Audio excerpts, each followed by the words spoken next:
Kapil Sibal. I thank the Chair for giving me this opportunity to place my thoughts on the budget of 25-26. Sir, when a new government comes to power, naturally, the people of India expect that government to give us a vision of what it intends to do in the next 5 years. This government has already had 10 years, and the delivery mechanism has been both slow and inconsistent. But we were hoping that after the 8th budget of the finance minister, we'll get some vision as to what the government intends to do. First of all, before you do that, you have to identify कि हमारे सामने चुनौतियां हैं क्या, तभी हम तय कर पाएंगे कि आगे हमें करना क्या है। अब इस देश में सबसे बड़ी चुनौती, जो मेरे हिसाब से, मैं गलत भी हो सकता हूं, इस देश से सबसे बड़ी चुनौती वो है कि हमें अपने बच्चों को शिक्षित करना है। जब तक शिक्षित बच्चे मेन स्ट्रीम में नहीं आएंगे और उनको क्वालिटी एजुकेशन नहीं मिलेगी, तब तक भारत कभी विकसित हो ही नहीं सकता। विकसित भारत का मतलब शिक्षित भारत। अब मैं आंकड़ों में नहीं जाऊंगा, लेकिन इतना जरूर कहूंगा कि इस बजट में उन्होंने 7% बढ़ोतरी की है एजुकेशन सेक्टर में। अब हिंदुस्तान की व्यवस्था आप देखो कि लगभग बच्चे, युवा सब देहात में रहते हैं, और जो भी एजुकेशन की समस्या है, कुछ अर्बन सेंटर्स में तो अच्छी समस्या है, बट आम जनता को एजुकेशन क्वालिटी मिलती ही नहीं। आपको मालूम है कि असर रिपोर्ट का ये रहा, उन्होंने कहा कि भाई जो 5वीं के बच्चे हैं वो दूसरी क्लास के सबक नहीं पढ़ सकते, मैथ्स नहीं कर सकते। चलिए उस बात को छोड़िए, इस बात को आप छोड़िए, इस बात को आप छोड़िए। So the fact of the matter is that we need to have a plan as to how to make our children educated. If you really look back at the history of the world, and especially the European powers, when the Industrial Revolution happened in 1750, two things happened. One was universal education. The second was technology. That's how the empires ruled upon us. When China became the power that it is, the first thing that China did was universal education. Today, we have not even attained the goal of universal education. Forget about quality education. So if you don't have universal education, if you don't have quality education, तो आप बच्चों की skills कहाँ से develop करोगे? पहली बात तो ये। दूसरी बात कि 21वीं सदी में जो skills हमें चाहिए, वो 20वीं सदी में नहीं थी।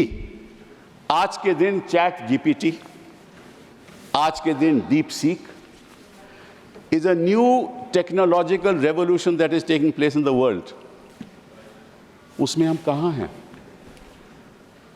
What plans do we have for the future? We expected the finance minister to tell us. What do we intend to do to deal with these challenges? We can't afford to apply AI to our systems, because if we do, we will lose the jobs that we already have. अब chartered accountant बैठ के अपनी देखता था कि account book में क्या है, वो तो एआई से हो जाएगा। हमारे लॉ क्लर्क्स रिसर्च करते थे कि ये जजमेंट्स क्या हैं, वो सब एआई से हो जाएंगे। और जो सॉफ्टवेयर टेक्नोलॉजिस्ट थे, उनके कई सॉल्यूशंस एआई से निकल आएंगे। And the result will be that where we have jobs, we will lose jobs. But at the same time, we need AI because we can't be competitive in the world. So what's the vision of this government qua AI? All that the finance minister said was that we are going to set up 100 centers of artificial intelligence. Well, first understand what artificial intelligence is and what it can do. And in the economic survey, the economic advisor has said that as far as artificial intelligence is concerned, it can only work in certain sectors of the economy. It won't work in rural India. That's his suggestion.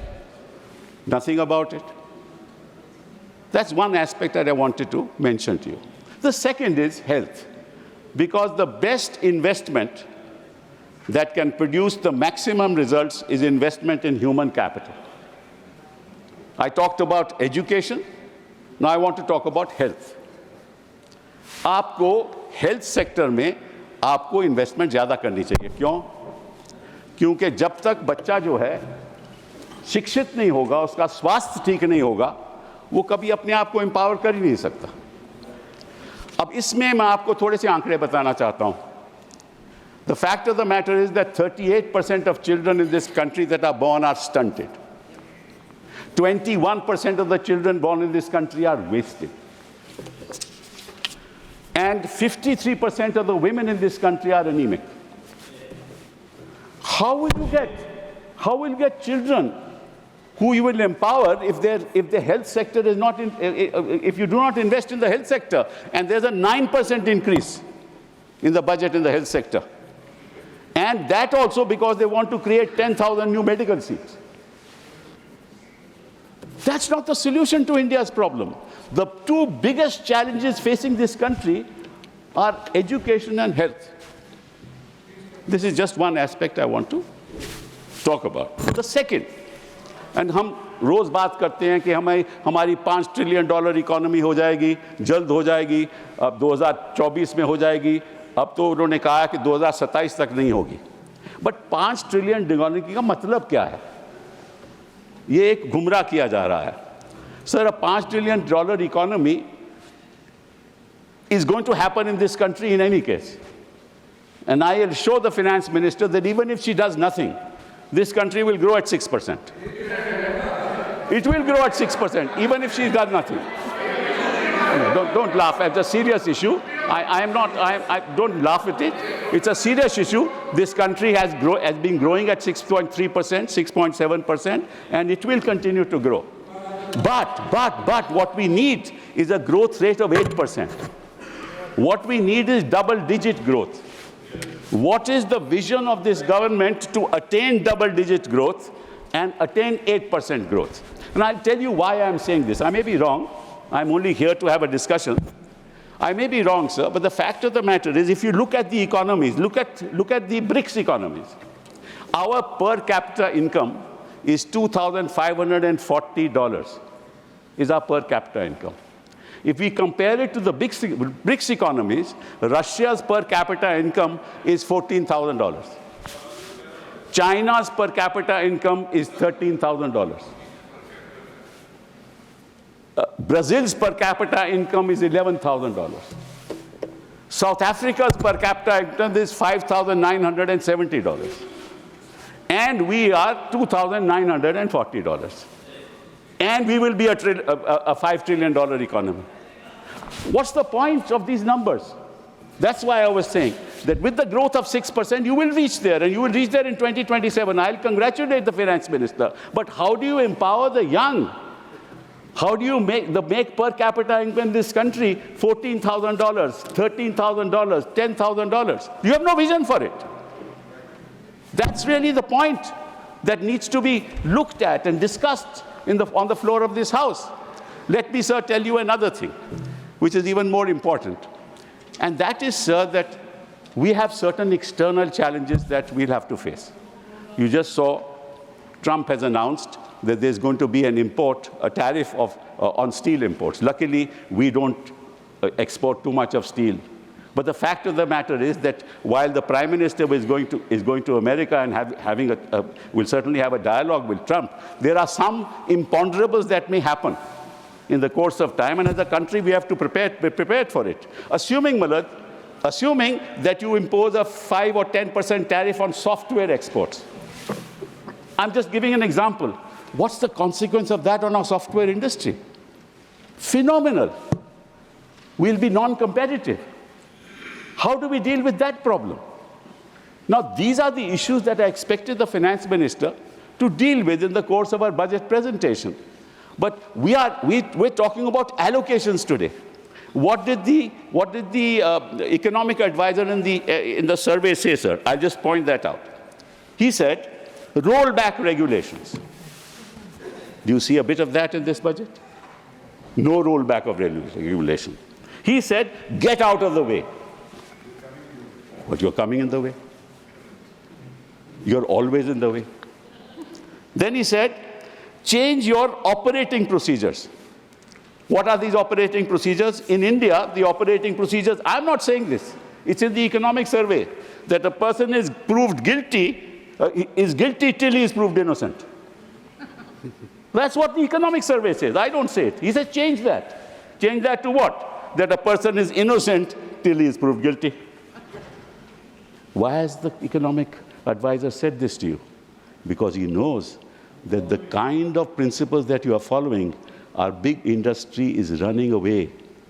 Our high net worth individuals are leaving this country because when you proceed against them, you proceed on the basis that you are guilty till you are proved innocent. Yes. That's a very dangerous trend that is happening in this country. Then, sir, he also said, make our economy competitive and innovative. Now, how do you make your economy competitive? If most of your people in this country are involved in agriculture, and you have a dream of making India a manufacturing economy, and you have proclaimed that we'll contribute, the manufacturing economy will contribute 25% of the GDP. The fact of the matter is that whereas it was 16% of the GDP earlier, it has come down to 15%. 12.9%, my learned friend corrects me. In other words, your manufacturing, the GDP has decreased. Now, if you do not become a manufacturing economy, how will you become competitive? And what has the finance minister said about the budget on that? Nothing. How do you become innovative? You only become innovative if you put money into R&D. The money that is put into R&D in US is $650 billion a year. In China, it's $500 billion a year. And what is it in India? $50 billion a year. Unless you invest in R&D, you won't create. Sir, I just want to give you an example. Take this mobile phone. Now, this mobile phone, actually the hardware is in somebody else's hands, it's Europeans' hands. The software solutions are produced by us. Now, the software is sold to the owners of hardware. So that software ownership goes to the hardware company. And then that company allows you to use the phone and charges you for the software. That's what it is. They give you a license fee. All right, you're using my phone, you pay this much. This is what is happening. Sir, I was Minister for Telecom. I asked my the telecom industry, what is it in the telecom sector that you manufacture? Nothing. They're service provider. They don't manufacture anything. Your routers, everything is manufactured from abroad. How are you going to become competitive? What's the vision of this government? What's the vision of this government in the finance bill, in this budget, as to how we'll compete with the rest of the world? This is a very serious issue, sir. Now, I'll tell you, sir, there's another thing that I want to mention. That is that he said that now we have to deal with domestic growth. Don't rely on growth through your external exports, because you need to give more money into the hands of the people of this country. And on that, sir, I just want to point out very, very interesting data that, in fact, sir, there are about 8.09 crores in this country people who pay income tax. Of those 8.9 crore people, about 4.9 crore actually pay tax, or zero tax. And you are left with 3.19 crore people who actually pay tax. So with 140 crore people in this country, 3.19 crore people pay tax. So give me a few minutes more. Few minutes. Just 3.19 crore people pay tax. Please now, conclude. of the 3.19 crore, that is 2.2% population of this country. So you can have two inferences on that. एक तो कि कई लोग tax ही नहीं देते, तो पकड़िए फिर उनको, और उनके पास इतना पैसा है ही नहीं कि वो टैक्स दें, तो उनके हाथों में पैसा दीजिए। आपने दोनों चीजें नहीं की। और रियलिटी ये है sir, that 50% of income group spend of income. Thank you, sir. But 2 minutes, just 2 minutes, sir. 1 minute. 1 minute. Okay, fine. There's a report of 2023 Oxfam report which says survival of the richest, the India story. What does it say? The bottom 50% of income group spends a higher percentage of their income on indirect taxes than the 40% and the top 10% combined. The bottom 50% of the population at an all-India level pays 6 times more indirect taxation as a percentage of income compared to the top 10%. And what do you do? What have you done? You have not given any money to the bottom 50% of the people. So, sir, I'll just conclude now by saying only one thing. Don't sell dreams. Give us a dream. Mr. Chidambaram gave it. Give it to us. Thank you. We want a dream budget. Thank you. We want India to move forward. We will all support you if you have a vision as to when India and how India will move forward. Thank you. And we all hope that that dream budget will come. Thank you.